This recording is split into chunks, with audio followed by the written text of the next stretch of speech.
우리 하나님 말씀 사도행전 2장 4절로 14절 말씀. 사도행전 죄송합니다. 21장 사도행전 21장 4절로 14절 말씀입니다. 신약성경 224페이지 사도행전 21장 4절로 14절 말씀입니다. 자, 우리 찾으신 줄 알고 한 절씩 교독합니다. 제자들을 찾아 거기서 이래를 머물더니 그 제자들이 성령의 감동으로 바울더러 예루살렘에 들어가지 말라 하더라. 이 여자의 주님은 우리가 따라갔세 그들이 다 그 처자와 함께 성문과 같이 전송하거늘 우리가 바닷가에서 무릎을 꿇어 기도하고 서로 작별한 후 우리는 배에 오르고 그들은 집으로 돌아가니라. 그를 건너 항해를 나가시고 골로리아에 이르러 형제들에게 안부를 묻고 그들과 함께 하루를 있다가 이튿날 떠나 가이사라에 이르러 7 집사 중 하나인 전도자 빌립의 집에 들어가서 머무니라. 그의 딸 예수님이 저는 의연한 자라 여러 날 머물러 있더니 아가보라 하는 한 선지자가 유대로부터 내려와 우리에게 와서 바울의 길을 가져다가 자기 수족을 잡아내고 말하되 성령의 말씀하시되 예루살렘에서 유대인들이 같이 이 인자를 결박하여 이방인의 손에 넘겨주리라 하더라. 우리가 그 말을 듣고 그 사람들과 더불어 바울에게 예루살렘으로 올라가지 말라 권하니 바울이 대답하되 여러분이 어찌하여 내 마음이 상하게 하느냐. 나는 주 예수의 이름을 위하여 결박할 뿐 아니라 예루살렘에서 죽을 것도 각오하였노라. 다 같이 그가 고난을 받지 아니하므로 우리가 주의 뜻대로 이루어지이다 하고 그쳤더라. 아멘. 할렐루야. 따라서 합시다. 성령의 감동으로 무엇하는가? 성령의 감동으로 무엇하는가? 할렐루야. 우리는 성령의 감동 받아야 됩니다. 할렐루야. 성령의 감동 받는 자가 되어야 됩니다. 교회에는 정말 이 교회는 완전히 우리 예수 그리스도의 피값으로 세우신 것이 교회입니다. 그리고 교회의 주인은 예수님이십니다. 그래서 교회는 예수님께서 이루어 가십니다. 그런데 예수님께서 어떻게 무엇을 통하여 교회를 이끌어 가시느냐? 바로 그것은 헌신된 사람들을 통하여 교회를 이끌어 가신다는 것입니다. 우리 교회도 보면은 그렇게 경제적으로 풍요한 사람이 별로 없습니다. 그렇지만은 우리 교회에는 헌신된 자들이 많아요. 그렇기 때문에 교회가 강할 수가 있는 것입니다. 사람들이 볼 때에 교회는 약해 보이지만은 세상적으로 볼 때 교회는 약해 보이지만은 교회가 강한 이유는 바로 교회 안에 헌신된 자들이 있기 때문입니다. 할렐루야. 그래서 자기 생업보다 자기의 목숨보다 더 하나님을 귀히 여기는 사람, 이런 사람들 때문에 교회가 바로 올바로 세워져 갈 수가 있다는 것입니다. 그래서 정말 하나님의 일하는 것을 최고의 기쁨으로 여기고 하나님의 사명을 내 인생의 행복으로 여기고 이게 바로 강한 교회의 비결인 것이에요. 여러분들 바로 이런 강한 성도, 강한 교회, 강한 믿음의 하나님의 사람들 되시길 주님의 이름으로 축원합니다. 그래서 하나님께서는 약한 자를 들어서 강한 자를 부끄럽게 하신다고 그랬어요. 그 약한 자는 누구예요? 바로 이 헌신된 사람이에요. 헌신된 사람, 약하지만은 헌신된 사람을 들어서 강한 자들을 부끄럽게 하여 주신다는 것입니다. 그래서 우리가 하나님의 영광을 위하여 헌신된 사람이 될 수 있어야 돼요. 그러면 첫째로 헌신된 사람은 어떤 사람이냐? 헌신된 사람은 내가 원하는 것을 하는 것이 아니라 하나님이 기뻐하시는 일을 선택하는 사람, 이게 바로 헌신된 사람이에요. 오늘 말씀 4절 말씀, 우리 4절 말씀 한번 띄워주실래요? 4절 말씀 한번 읽어볼까요? 4절 말씀 시작. 제자들을 찾아 거기서 이래를 머물더니 그 제자들이 성령의 감동으로 바울더러 예루살렘에 들어가지 말라 하더라. 여러분 이거 보면은 지금 바울이 그냥 굳이 예루살렘에 올라가겠다는 것이에요. 예루살렘에 꼭 가야 되겠다는 것입니다. 그런데 이 사도 바울의 제자들, 예수님의 제자들이 성령의 감동을 받습니다. 지금 틀림없이 예루살렘에 올라가면은 고난이 있을 것입니다. 유대인들이 체포하고 감옥에 가두고 환란을 당하게 될 것입니다. 성령의 감동으로 성령께서 자기들에게 그것을 알려주셨다는 것입니다. 그래서 제자들이 사도 바울을 만류하고 있습니다. 무엇으로? 성령의 감동으로. 성령의 감동 받아서 예루살렘에 들어가지 마십시오.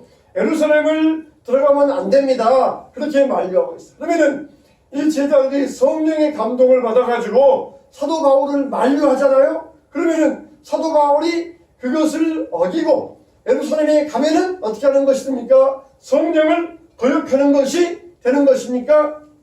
여러분, 그런데 어떻게 했어요? 바울은 결국 예루살렘으로 올라갔어요. 사도 바울이 성령을 거역하고 자기 고집대로 예루살렘에 올라갔습니까? 참 사도 바울도 자기 고집이 아주 강한 사람이었어요. 그러나 사도 바울이 어떻게 했다고 했습니까? 우리가 읽었던 그 앞장 사도행전 20장 22절 말씀 보면은 이런 말씀이 나와요. 보라, 이제 나는 성령에 매여 예루살렘으로 가는데 거기서 무슨 일을 당하는지 알지 못하노라. 어떻게 됐다고요? 따라서 합시다. 성령에 매여, 무엇에 매여? 성령에 매여. 아니, 제자들은 성령에 감동받아서 예루살렘에 가지 말라 만류하는데 바울은 자기도 나도 성령에 감동받았다. 성령에 매여서 예루살렘은 나도 꼭 가야 되겠다.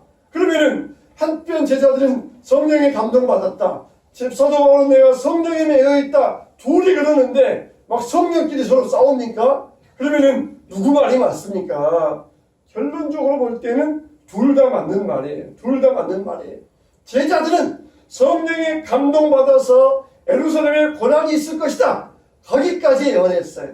그리고 사도 바울은 내가 비록 성령에 매여 가는데 어떤 고난이 있다 할지라도 나는 예루살렘에 올라가야 되겠다 했을 때 이 제자들의 말과 사도 바울의 말은 둘 다 맞는 말이었습니다. 그런데 거기에서 무엇이 차이가 있었습니까? 여러분, 우리가 항상 삶은 해석이에요. 믿음도 해석입니다. 제자들이 성령에 감동받아서 사도 바울에게 고난이 있을 것이다 그랬을 때에 이 제자들의 마음은 인간 중심이었어요. 인간 마음은 어떻습니까? 어려운 일이 있으면은 당연히 피하고 싶은 게 인간의 마음이에요. 환란이 오면은 당연히 도망가고 싶은 게 인간의 마음이에요. 저기 가면은 나에게 문제 생긴다. 그런데 거길 갈 사람이 누가 있겠습니까? 다 인간의 마음은 어려움과 고난을 피하고 싶은 게 인간의 마음이에요.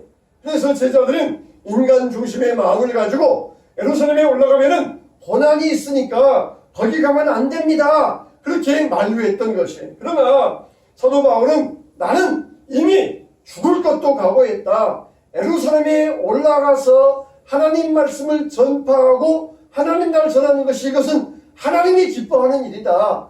그래서 나는 목숨을 잃는 것을 두려워하지 아니하고 나는 예루살렘으로 가서 거기에서 하나님 나라를 전파해야 되겠다. 그렇게 사도 바울은 각오했던 것입니다. 바울도 알았어요. 자기가 고난받고 잡혀갈 것을 알았습니다. 맞을 것도 알았습니다. 그러나 인간 중심적으로 하면은 내 편할 대로 하면은 예루살렘에 가지 아니하고 피하는 게 인간 중심적인 결정이에요.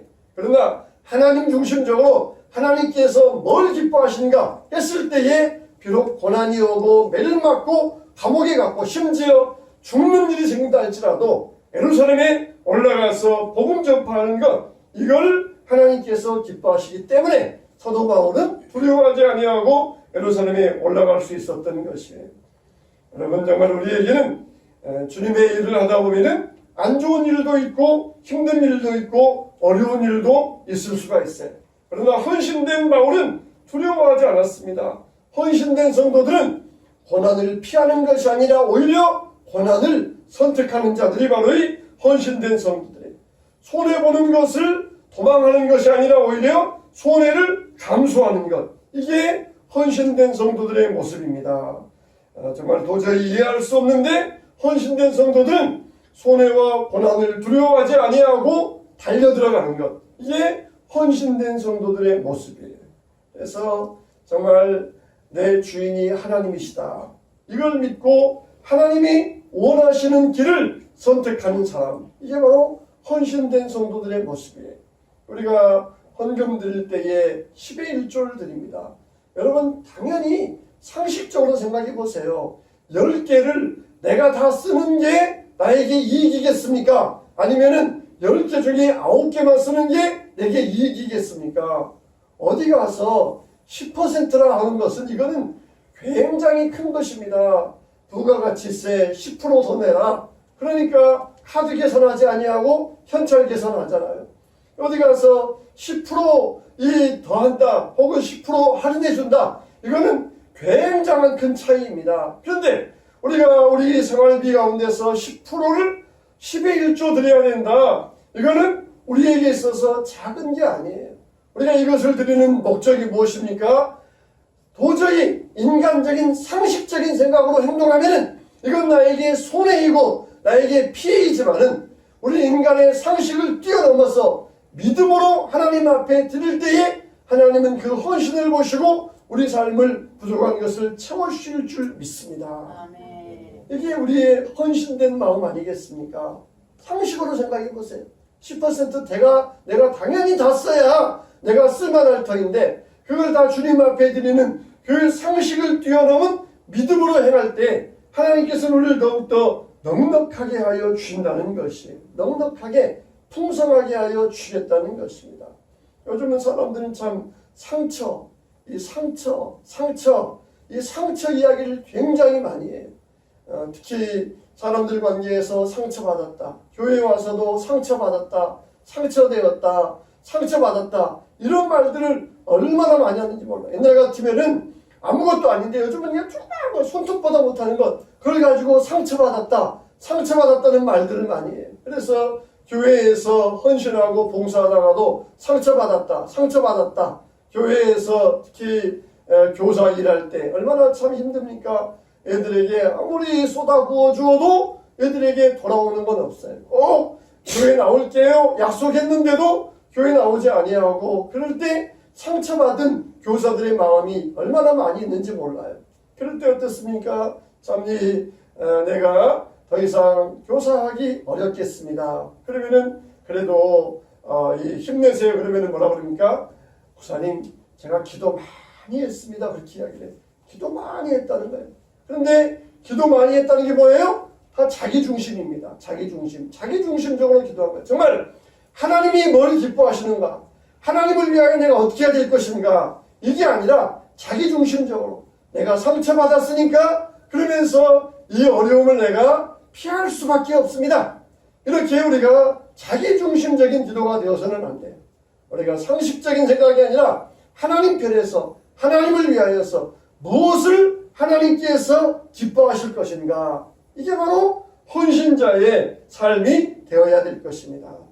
여러분 정말 교회에서 상처받지 않은 사람 누가 있겠습니까? 교회에서 일하다가 상처받지 않은 사람 누가 있겠습니까? 그냥 교회만 왔다 갔다 하면은 상처받을 일 없을 거예요. 그러나 교회에서 헌신을 이루다 보면은 상처받지 않은 사람을 누가 있겠습니까? 여러분 힘들고 어렵고 그런다 할지라도 그 영혼을 위하여서 영혼을 살리기 위하여서 하나님의 몸된 교회를 세우기 위해 그리고 내가 무엇보다 하나님을 사랑하기 때문에 예수님을 사랑하기 때문에 하나님이 기뻐하시는 일이 무엇인가 이걸 선택하는 것이 바로 우리의 삶의 목표가 되어야 될 것입니다. 세상은 정말 자기 유익을 구하는 세상에 그래서 손해가 오고 고난이 오면은 피하는 것이 세상의 방식입니다.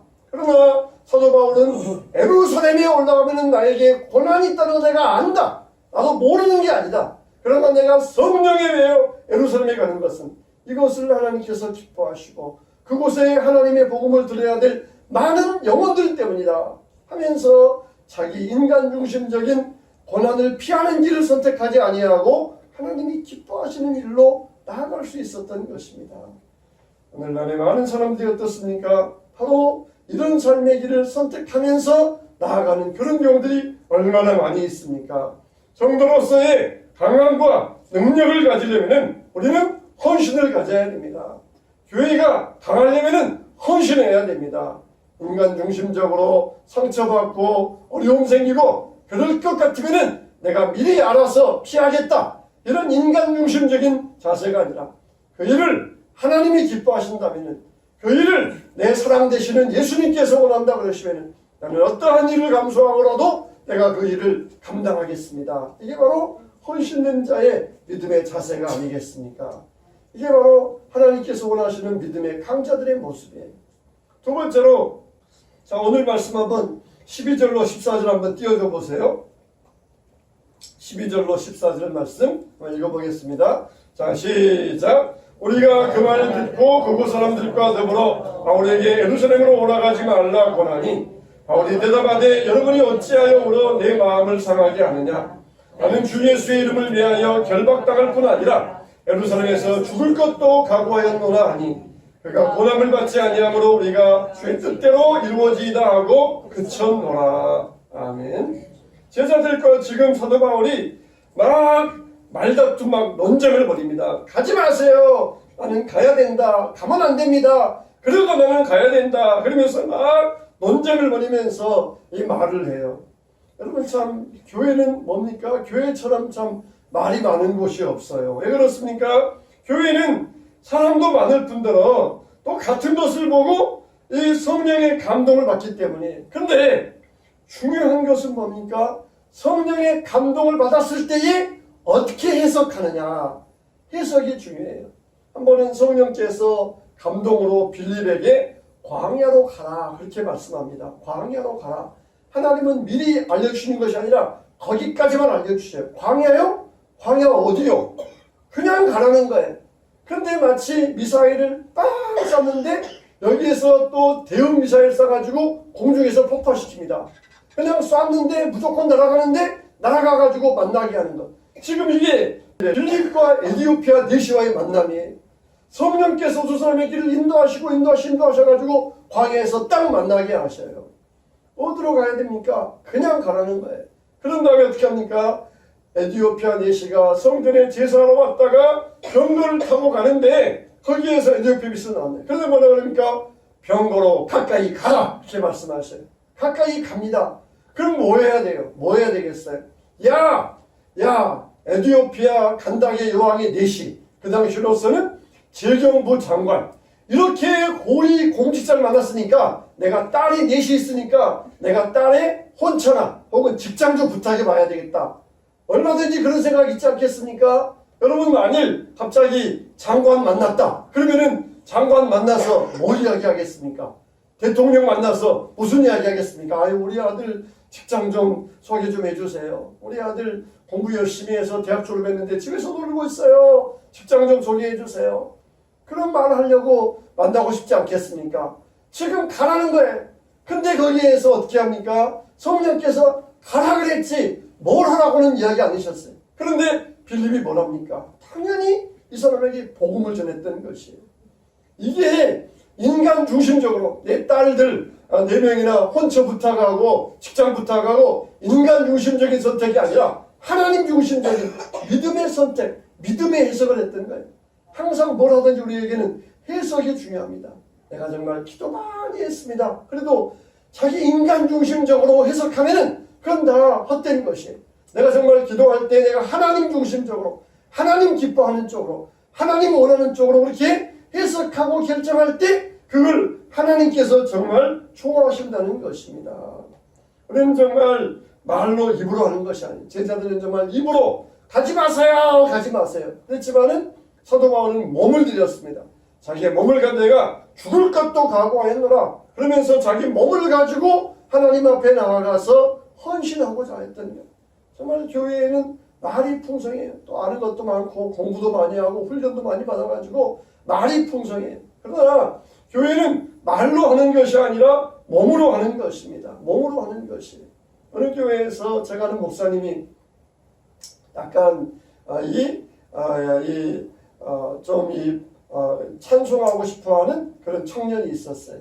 근데 음악을 잘하는 것도 아니고 노래의 음성이 좋은 것도 아니고 그런 청이 오전 예배 때는 못하고 그냥 내가 하고 싶으니까 오후 예배 때 가서 특송 한번 하겠습니다. 그렇게 이제 목사님이 부탁해서 목사님 그러면 어떻게? 아 좋죠, 좋습니다. 특송하고 싶다는 사람에게 특송하세요. 그러면서 오후 예배 시간에 특송할 수 있는 자리를 마련해 주었어요. 근데 뭐 음악을 잘하는 것도 아니라 마음이 뜨거워가지고 그냥 하나님 앞에 드리고 싶은 마음으로 드린 것이니까 얼마나 찬송을 잘했겠어요. 음정 박자 다 틀리고 그렇게 찬송을 했어요. 끝난 다음에 그냥 저기 뒤에서 유아실에서 모여가지고 그냥 말들 하는데 그냥 저렇게 찬송하려면서 무슨 찬송을 하느냐.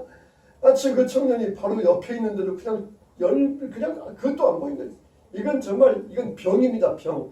이건 그냥 어떤 이 상태의 병이에요. 바로 옆에 있는데도 그냥 봐야 되잖아요. 근데 그것도 안 보고는 그냥 왜 저렇게 하면서 그냥 찬송하고 뭐 한다 그러면서 막 그러면서 하나님 영광 덧도 안 된다 막 그렇게 이야기했던 거예요. 청년이 얼마나 상처받았겠어요. 교회를 떠날까 말까 생각하다가 기도하는데 그래도 네가 있을 자리는 여기다. 여기서 네가 끝까지 상처를 극복하고 내일 해라. 그러셨다는 거예요. 그래서 목사님 제가 교회 떠날까도 마음먹었는데 하나님께서 기도 중에 네가 있을 자리는 여기다. 그러셔서 제가 안 떠나기로 했습니다. 그러니까 목사님이 그 일을 수습하려면 골치 아픈데 얼마나 감사하겠어요. 얼마나 감사하겠어요. 얼마나 귀해 보이겠습니까. 우리가 우리의 말들을 가지고 우리가 하나님 앞에서 헌신하는 이 몸으로 헌신하는 할 수 있어야 돼. 말이 아니라 몸으로 드릴 수 있어야 됩니다. 제자들은 가지 말라 그랬지만은 사도 바울은 내가 가야 된다 말로 하는 자가 아니라 몸으로 하는 자였던 거예요. 여러분들은 성령 감동 받아서 무엇하기 원하십니까?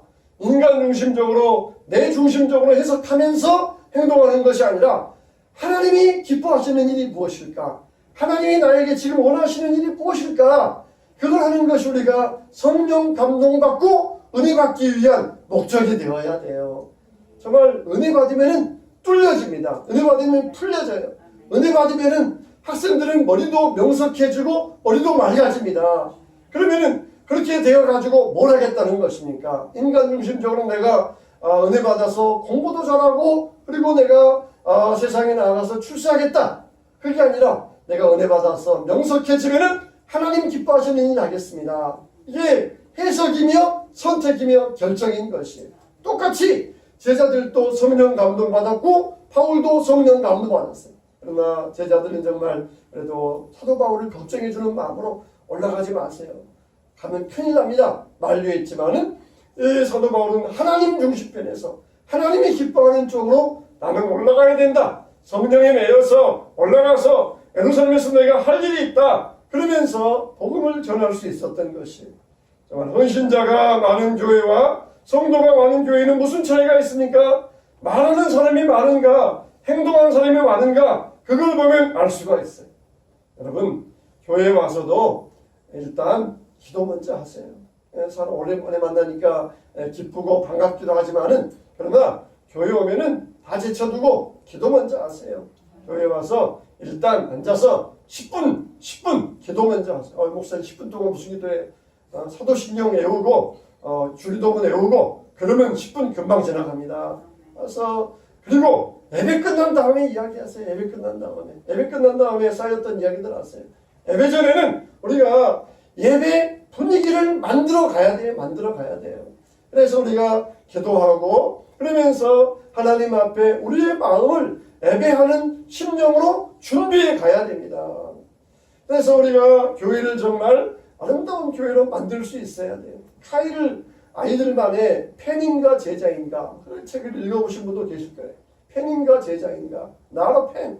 우리는 팬이 아니라는 거예요. 팬은 누구입니까? 굉장히 좋아하는 사람이에요. 요즘은 팬들이 얼마나 열광적인지 아이돌 가수가 어디 가면은 비행기까지 타고 따라가요. 비행기까지. 그것도 가수들은 돈이 많으니까 1등석을 타는데 이 팬들도 1등석을 끊어가지고 가수들 옆에 앉아가지고 비행기까지 타고 가면서 해외 공연을 쫓아가요. 그래가지고 여기서 호텔 잡고 표 끊고 그래가지고는 막 몇 밤 며칠 거기 가서 있으면서 그 공연을 보고 같이 또 오고 그런다는 거예요. 또 어느 정도 극성이냐 그러면은 이 아파트에 경비에게 막 싹싹싹 빌어가지고 집 앞에만도 가게 해주세요 그러면서 그렇게 빌어가지고 찾아고 심지어 밤중에 어느 호텔에 있으면은 어떻게 들어가가지고는 잠자고 있는데 키스하고 포옹하고 그렇게까지 한다는 거예요. 막 또 생일 되면 생일 챙겨주고 어디에서 그런 열정이 나온지 모르겠어요. 노래 하나 좋아가지고 어디에서 그런 의욕이 나와가지고 그렇게 돈 쓰고 그러는지 모르겠어요. 그러나 팬은 그냥 좋아할 뿐이에요. 그러나 제자는 누구입니까? 헌신된 사람입니다. 헌신된 사람. 내 주님을 위하여서 정말 충성되게 할 수 있는 헌신된 사람. 그게 바로 제자라는 거예요. 팬들, 종합운동장에서 5만 명 팬들이 모여가지고 10만 명 팬들이 모여가지고 공연했다. 팬들은 흩어지면 그만이에요.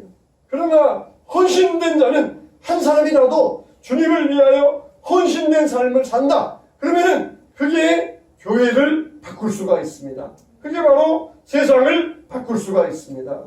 우리는 정말 너무나 쉽게 입으로 말로 서로 위로한다 그러면서 오히려 더 상처를 주는 경우들이 많아요. 제자들이 사도 바울을 만류하면서 하지 마세요. 하면 큰일 납니다. 안 됩니다. 그렇게 말을 하였지만은 그러나 말은 아무런 힘이 없습니다. 우리는 입이 아니라 몸을 움직여야 돼요. 연약한 부분이 있으면은 말이 아니라 행동으로 할 수 있어야 됩니다. 결국 어떻게 합니까? 제자들이 말을 그치고 그리고 주의 뜻대로 이루어지이다 하고 그쳤더라. 이렇게 하였다는 것입니다. 주의 뜻을 따라서 하기를 제자들도 결국은 원했다는 것입니다. 우리가 정말 아무런 손해보지 않고 아무것도 들지 않고 아무것도 노력하지 않고 가장 쉬운 길이에요. 그게 바로 가장 쉬운 길은 말로 하는 것이. 그러나 헌신은 손해볼 수도 있고 헌신은 우리의 모든 것을 드릴 수도 있고 우리의 몸을 움직이는 것 이게 바로 헌신된 믿음의 자세인 것입니다. 여러분 사랑하는 성도 여러분 성령의 감동으로 여러분들은 무엇 하기 원하십니까? 은혜 받아서 여러분들은 어떤 일을 하기 원하십니까? 아무리 그동안 많은 은혜를 받았어도 인간 중심적으로 내 편의를 위해서 일해야 했으면 그거는 다 쭉정이에 불과해요. 그러나 내가 은혜 받아서 정말 하나님이 기뻐하시는 쪽으로 하나님이 나에게 원하시고 하나님이 나에게 바라시는 쪽으로 일하는 것 그게 진정한 알복인 것이에요. 알복인 것이에요. 여러분 정말 사도 바울처럼 성령에 매여서 일하면서 하나님이 기뻐하시는 편으로 우리의 몸을 들이면서 일을 하면서 선택해 나갈 때에 우리의 믿음이 많은 열매를 맺는 풍성한 신앙의 열매가 맺어지게 될 줄로 믿습니다. 이제 여러분도 거의 다 지나갔다고 볼 수 있어요. 좀 시원해졌잖아요. 이제 가을 되면서 우리에게 어떤 신앙의 열매를 맺어야 되겠습니까? 어떤 아름다운 믿음의 열매가 맺어져야 되겠습니까? 하면서 우리는 팬이 아니라 헌신하는 제자의 삶을 살기 원합니다. 제자의 삶을 살기 원합니다. 제자의 삶을 산다 그러니까 꼭 제자 훈련 받아야 된다 그런 뜻이 아니에요. 정말 제자는 한 말씀이라도 그걸 붙들고 그대로 살고자 하는 사람 이게 바로 제자의 삶이에요. 다음 주부터는 여러분들 교회에 오면은 오셔서 내가 10분간 기도하고 예배 준비해야 되겠다. 이걸 여러분들이 한 가지라도 순종하면서 실행하면 여러분은 제자의 삶을 살고 있는 것이에요. 정말 교회에 와서 하나님 만나서 교회를 위하여서 헌신된 자로서 삶을 살아가기 원합니다. 정말 한 가지씩이라도 붙들고 살아가는 게 이게 참된 제자의 길을 걷게 되는 것입니다. 할렐루야. 주님 앞에서 주여 하나님이 기뻐하시는 헌신자로 살기 원합니다. 이런 믿음으로 살게 되시기를 주님의 이름으로 축원합니다. 축원합니다.